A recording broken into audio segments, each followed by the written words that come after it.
This is the home system with the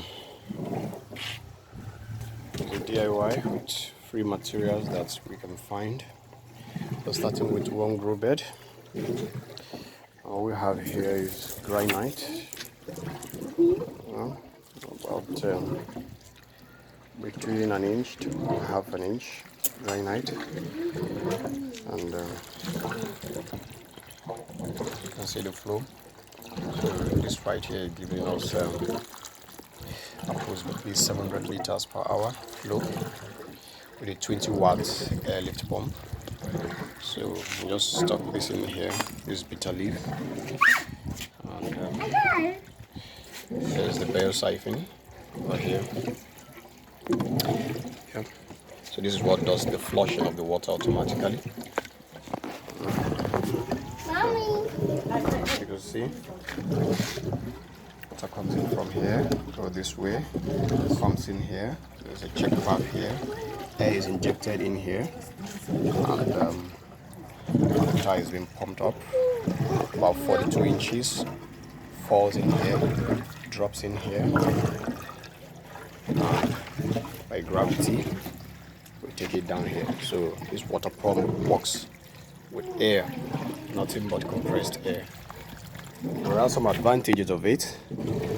One, it never runs dry. If for any reason there's a leakage, and you know catfish can stay for a while in the water, or when they are moist, and maybe for some reason there's a leakage, you lose your water to about this height, let's say 2 inches at the bottom, nothing is going to happen to your pump.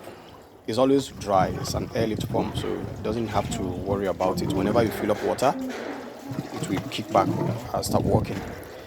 But if it's a water pump, you might lose that water pump. It's going to overheat and it's going to clog.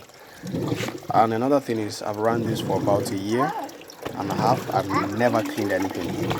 There you go. The siphon just kicked in now. The siphon is charging the water back. Mommy, see bubbles. Yeah, bubbles.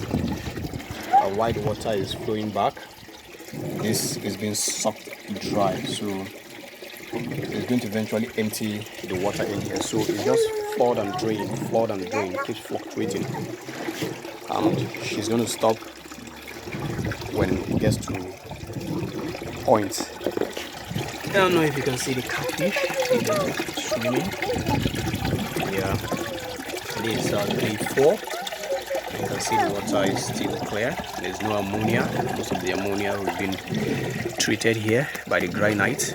What we have here is granite, charcoal, granite, some level of charcoal. Charcoal too is a very good media for bacteria. They have thousands of surface areas more than granite.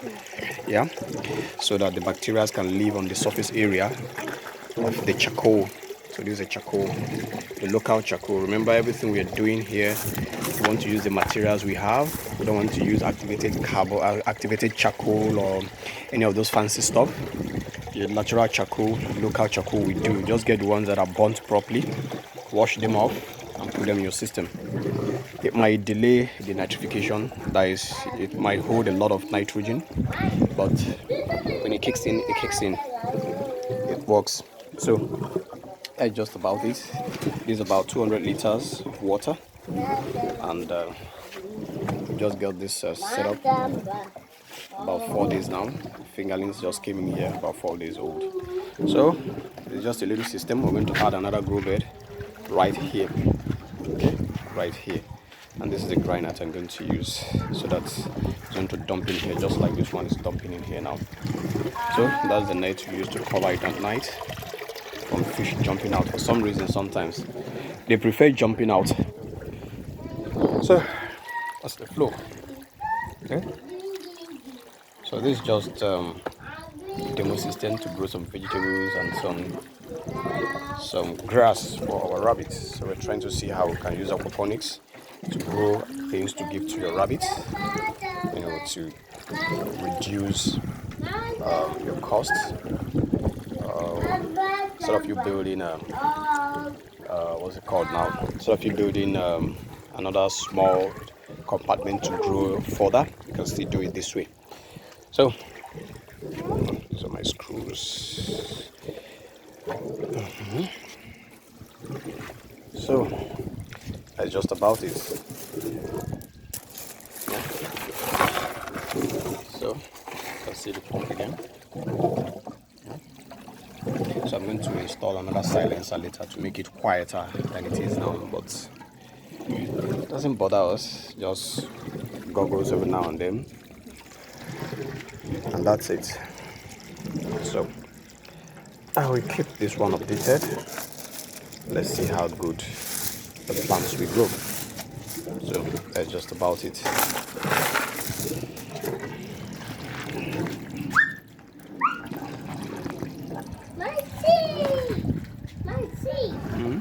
What's that?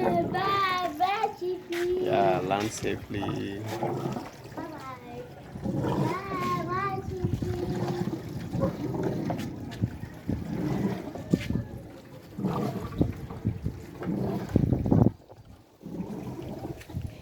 All right, let me show you the air pump.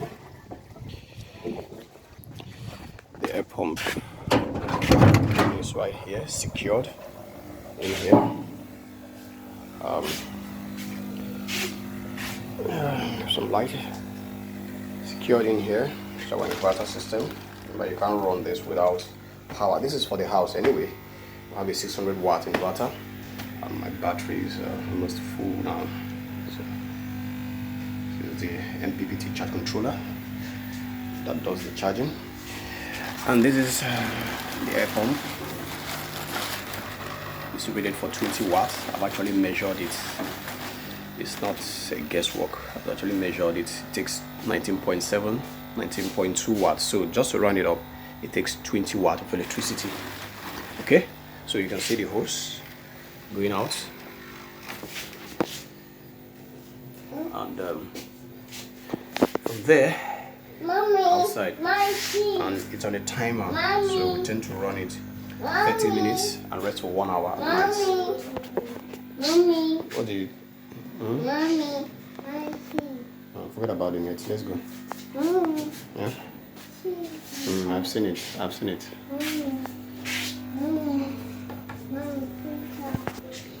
No, let's go. It's not ready to catch. When it's ready to catch, I'll let you know. Yeah.